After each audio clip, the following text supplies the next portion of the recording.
제목은 운명을 좌우하는 말, 운명을 좌우하는 말이란 제목으로 전도서 10장 12절부터 20절의 내용을 좀 함께 본문을 가지고 함께 은혜를 나누고자 합니다. 부제로는 지혜의 말을 배우라, 지혜의 말을 배우라입니다.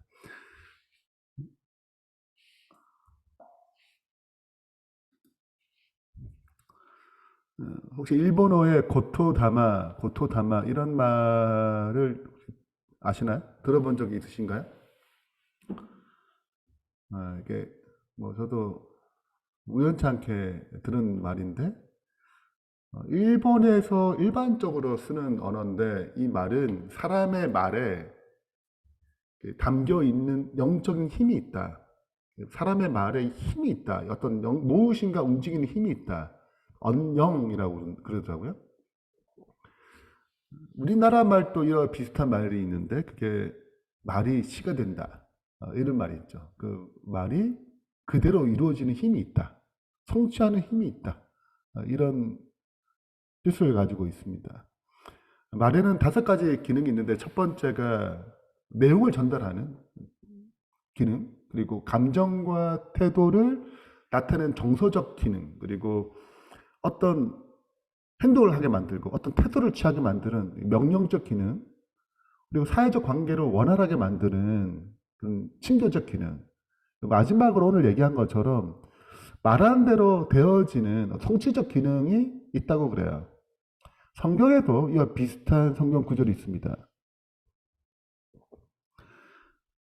내가 너에게 이르노니 사람이 무슨 무익한 말을 하든지 심판 날에 이에 대하여 신문을 받으리니 내 말로 의롭담을 받고 내 말로 정죄함을 받으리라. 마태복음 12장 36절 37절에는 말에 대해서 운명을 결정짓는 것으로 표현되어 있습니다. 내가 어떤 말을 하든지 그 말로 의롭다함을 정죄함을 받으리라. 우리가 내뱉는 말이 그냥 평범한 말이 아니고 우리의 운명을 좌우할 수 있는 그런 말이 될 수 있다라고 얘기를 하죠. 우리가 말하는 대로 심판을 받는다는 것입니다. 근데 이런 말의 힘이 그냥 나왔을까요? 창조주 하나님께서 세상을 창조하실 때 가라사대 빛이 있으라 하시니 빛이 그대로 있었어요. 그러니까 하나님의 존재 자체가 말씀하시면 그대로 되는 힘이 있습니다. 말을 하시면 실현되는 거죠. 그렇다면 그 창조주의 피조물인 우리는 이 말에 자연스럽게 그런 피조물이니까 그걸 닮은 존재, 하나님 형상으로 창조됐으니까 우리 말에 뭐가 있냐면 힘이 있는 거는 자연스러운 결과들이죠. 그래서 요한복음 1장 1절에는 어디까지 얘기하냐면 하나님의 존재 자체를 태초에 말씀, 말이 계시니다 이렇게 표현하는 것입니다. 이 말씀이 하나님과 함께 계셨으니 이 말씀은 곧 하나님이라. 하나님의 존재 자체를 말로 표현했다. 굉장히 의미심장한 거죠. 자, 이러한 개념을 가지고 오늘 본문을 접할 필요가 있습니다. 오늘 본문에 2가지 편이 있는데 왕에 대한 이야기, 그리고 앞부분이 지금 살펴볼 내용이 말에 대한 내용입니다. 오늘은 이제 말에 대한 내용을 좀 초점을 두고 말씀을 전하겠습니다. 전도서 10장 12절부터 14절에는 지혜자의 말과 우매자의 말의 특징들이 나옵니다. 지혜자의 입의 말들은 은혜, 히브리어로 헨이라고 하는데 은혜로우나 우매자의 입술들은 자기를 삼키나니, 그러니까 우매자의 입술은 자기를 삼켜요. 그러니까 그 말로 멸망하게 이르게 된다는 것입니다. 그의 입의 말들의 시작은 우매요. 그 입의 결말들은 심히 미친 것이라고 표현하고 있습니다. 여러분, 이 은혜라는 단어, 이 헨이라는, 이 히브리 헨이라는 이 단어에 가장 처음 쓰였던 곳이 창세기 6장의 9절. 노아는 하나님께 은혜를 입었다 할 때 이 단어가 처음 썼어요. 근데 이 은혜를 입었다라는 이 말의 이 배경이 뭐냐면 노아 홍수 이야기죠. 다 쓸어버리자. 그러나 노아는 은혜를 입었다는 거 하나님께요. 이 말이 뭐냐면 은혜는 멸망으로부터 구원받는 생명에 이르게 하는 개념을 갖고 있는 것이 은혜예요.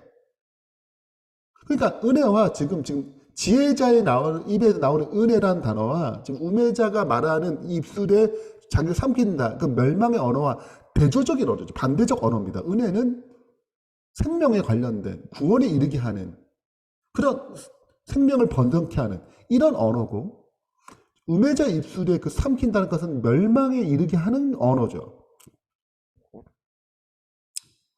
그럼 성경의 관점, 이 말의 관점에서 자세히 생각해 보면 성과 악의 대쟁투도 말의 싸움이에요. 말의 전쟁입니다.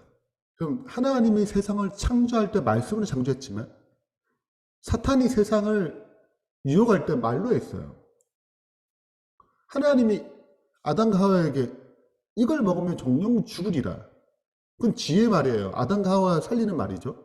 생명을 유지하는 말입니다. 그러나 사탄은 뭐라고 하냐면 내가 이걸 먹는다라는 정령 이걸 먹으면 너희 눈이 밝아져서 하나님 같이 돼요. 선악을 알 줄 안다고 그랬어요. 그러니까 하나님의 말씀은 지혜의 말이고 사탄의 말은 우매한 말이에요. 말들의 전쟁이 시작된 것입니다. 선악과를 두고 말의 전쟁이 시작됐어요. 그리고 이 아담과 하와로 이게 우매한 말, 멸망에 이르게 되자 하나님은 다시 지혜의 말을 베풀었습니다. 그게 복음이죠. 복음이라는 말입니다. 그걸 전했어요. 생명에 이르게 하는 말씀을 전했죠.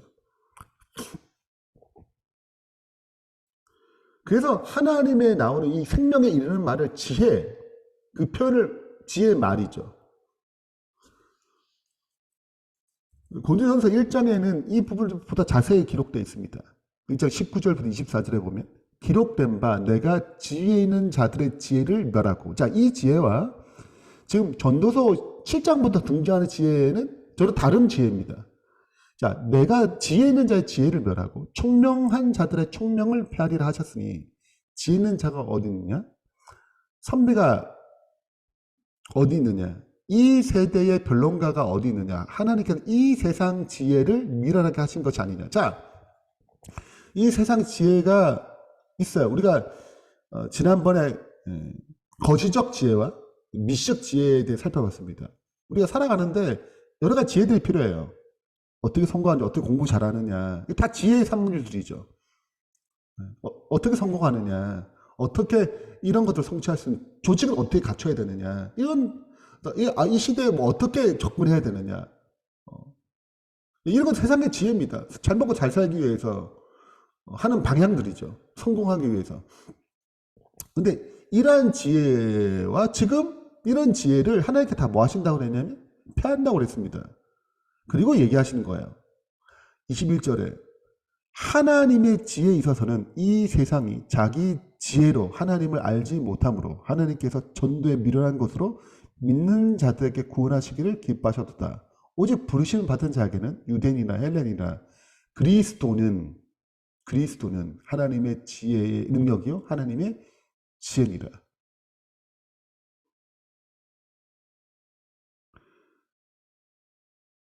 이 그리스도를 말로 하는 거죠.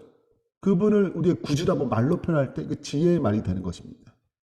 전도에 미련한 거는 지혜의 말을 베푸는 거야. 생명을 살리는 말이죠. 우리가 복음을 증거하지 아니하면 핍박받을 일 없습니다. 말을 해가지고 핍박을 받죠. 자, 그렇기 때문에 그리스도가 하나님의 지혜고 그 그리스도로 말미암아 나오는 말이 지혜의 말이에요. 그러니까 그리스도 통해서 나오는 말은 생명에 이르게 만들고 의에 이르게 만들고 구원에 이르게 만드는 말입니다. 그렇지 않은 말은 우매자의 말이죠. 그러니까 내 안에 계신 그리스도를 통해서 내가 말을 한다는 것은 지혜의 말을 베푸는 것입니다. 우리의 말을 누구를 통해서 나오게 만드는가? 누구의 인도하심을 받는가? 이것이 지혜 말고 우매자를 나누는 굉장히 중요한 지점이죠. 그러니까 우매자 어리석은 말이 뭐냐? 뭐가 어리석은 말이냐? 여러 가지 얘기를 할 수 있겠지만 핵심적으로 얘기하자면 우리 안에 계신 그리스도를 통해서 나오는 말은 지혜 말이고 그렇지 않고 내 지혜, 자기 생각대로 말하는 말은 우매자의 말이에요. 그건 생명이 이렇게 하지 못하는 말입니다. 자, 근데 전도서 10장 14절은 굉장히 특별한 말을 하는데 우매자는 말을 많이 하거니와 자 이게 말을 많이 한다고 해서 우매자가 되는 게 아니죠. 그 말의 뉘앙스 그 말이 어떤 말인지를 설명하는데 사람이 장래 일을 알지 못하나니 나중에 일어날 일을 누가 그에게 알리리요. 자 지금 말을 하는데 지금 갑자기 무슨 얘기하냐면 장래에 대한 이야기 미래에 일어날 이야기를 얘기하고 있습니다. 근데 누가 그에게 알리냐 이거예요. 사람은 장래를 알 수 없어요. 사람을 알리는 게 아니죠. 네 말이 어떻게 될 것인지 이 미래의 일을 누가 알겠어요? 몰라요. 알 수가 없어요. 근데 사람은 알지 못하지만 누가 알려줄까요? 우리의 말에 대한 결과를 누가 알려줄 것 같아요? 그것은 장래의 일을 주관하시는 하나님 알려줍니다. 그 대표적인 성경절이 민수기 14장입니다. 민수기 14장에 보면 이렇게 기록되어 있습니다. 민수기 14장 26절 여호와께서 모세와 아론에게 말씀하여 이르시기를 나를 원망하는 이 악한 회중에게 내가 어느 때까지 참으냐 이스라엘 자손이 나를 향하여 원망하는 그 원망하는 말을 내가 들어노라.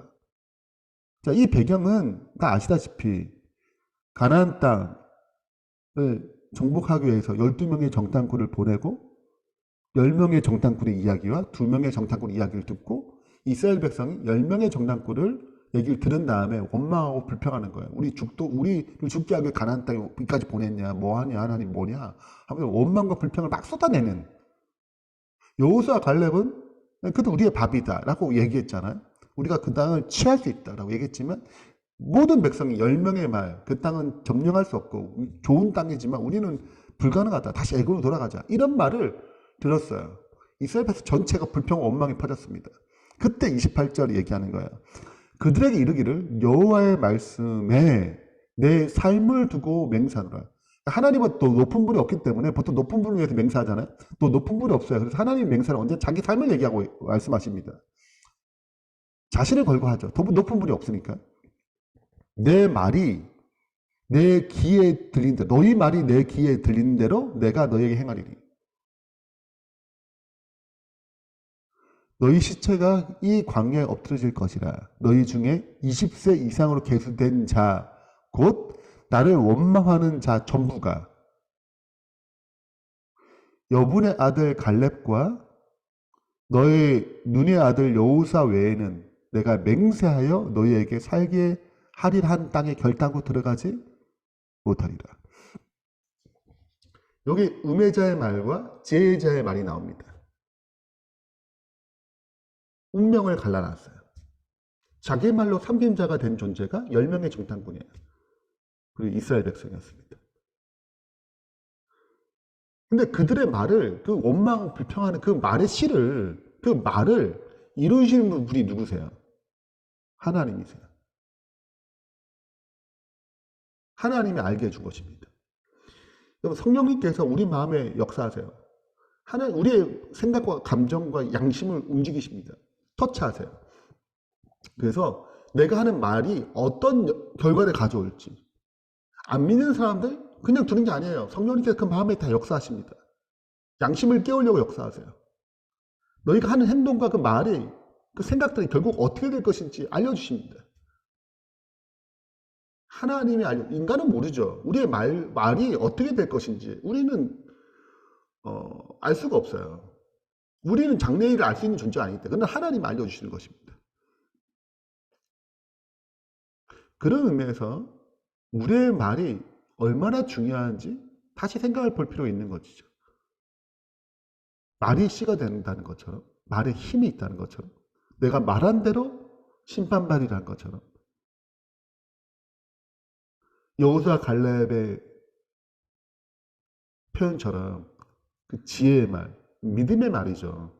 이건 이 말은 하나님부터 나온 말이에요. 근데 지연의 말이 아니고 하나님의 약속의 말을 그대로 말한 것이 그게 지혜의 말이죠. 거기 생명이 있거든요. 나는 어떤 말을 하는가? 나는 정말 이 말에 대해서 이게 무게가 정말 이 가치 있다고 생각하는가? 이 말이 그분을 통해 성령님을 통해 제어된 말인가?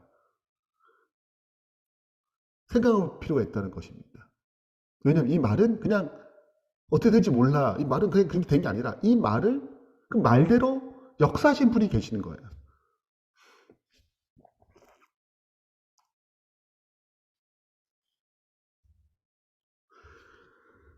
이 장면은 뭐 베드로가 이제 밤새도록 고기를 낚기 위해서 그물을 던졌던 내용입니다. 한 마리도 얻지 못하죠. 베드로가 그의 제자들이 그와 함께 했던 사람들이 그냥 옵니다. 아무것도 이제 갖지 못하고 오죠. 이때 베드로의 감정을 생각해 보세요. 베드로의 마음을 생각해 보세요. 얼마나 낙심되고 또 안 그래도 지금 침례 요한이 죽을 위기에 있기 때문에 침례 요한을 위해서 어떤 일도 하지 않은 예수님에 대한 원망이 가득했습니다. 예수님은 메시아 맞나? 왜 침례 요한을 위해서 아무 일도 하지 않은가? 같은 하나님이 일을 하는 사람인데 무엇인가 사회적 운동 좀 해야지. 그를 구속에서 벗어나게 하기 위해 감옥에서 나오게 하기 위해서 무엇인가 좀 데모도 하고 좀 그래야 되지 않나. 정치적 행보를 좀 가져야 되지 않나. 이 왕이 되실 분인데. 근데 어떤 것도 하지 않기 때문에 굉장히 실망하는 가운데 지금 그물을 던졌죠. 아무것도 낚지 못하고. 그때 이제 예수님 만나게 됩니다. 다 아시다시피 예수님께서 깊은 데로 가서 오른편에 그물 던지라고 그러죠. 그들 상식과 맞지 않았습니다. 근데 굉장히 유명한 말을 하죠. 이게 지혜의 말이고 믿음의 언어입니다. 하나님의 그 그리스도 입에서 나오는 그 말을 받아들인 거죠. 그래서 말씀에 의지하여 내가 그물을 내리리다.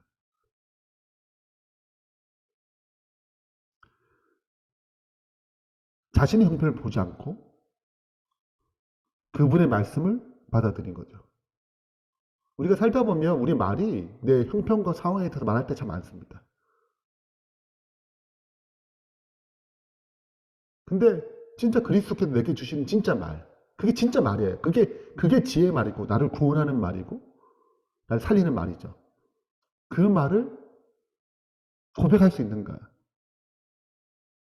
그래서 우리의 삶을 굉장히 성숙하게 만들고 신앙을 깊이 뿌린 데 이렇게 만들고 우리를 열매 맺게 만드는 말들입니다. 우리 이런 믿음의 말, 지혜의 말을 할 필요가 있어요. 이게 영적 대쟁투예요. 우리 하는 말 자체가 대쟁투입니다.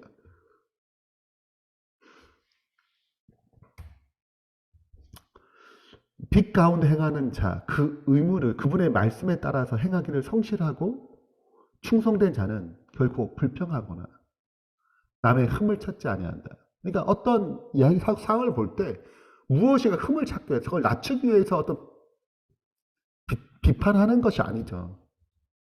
그들의 언어는 용기와 희망과 믿음의 말을 사용한다. 우리의 말이 이런 말들로, 이 지혜의 말들로, 지혜자의 말들로, 은혜의 말, 생명을 살리는 말들로 이루어지길 간절히 소망합니다. 그 말은 우리가 할 수 있는 게 아니고 하나님에 의해서 제어될 때 할 수 있는 말들이에요. 우리 야고보서 3장의 앞부분은 다 말에 대한 이야기입니다. 혀에 대한 이야기죠. 만일 말에 실수가 없는 자라면 곧 온전한 사람이라. 말에 실수가 없으면 완전한 자예요. 능히 온 몸도 굴레를 씌우리라. 말을 제하면 몸도 제할 수 있다는 것입니다. 그래서 혀를 사공의 키라고 그러죠. 배의 키라고 그러죠. 배를 좌지우지할 수 있는 키라고 이렇게 합니다. 그 다음에 혀는 능히 길들 사람이 없어요. 사람의 힘으로 혀를 길들 수 없어요. 그러니까 실은 인간의 말은 우매자의 말입니다. 이걸 커버할 수가 없어요. 그래서 누가 제어해야 돼요? 누가 길들여야 돼요? 성령께서 제어해야 되는 것입니다. 우리의 말에 성령께서, 그리스도의 영께서 지혜의 말을 할 수 있도록, 믿음의 말을 할 수 있도록, 감정과 상황에 좌지우지되는 그런 말이 아니고, 베드로가 표현했던 것처럼 그리스도의 말을 믿음의 언어로 표현할 수 있는 그런 성숙된 언어들로 우리의 삶 속에서, 영적 대쟁투에서, 말의 대쟁투에서 승리하는 주님의 신실한 백성 되길 바라면서 말씀 마치겠습니다.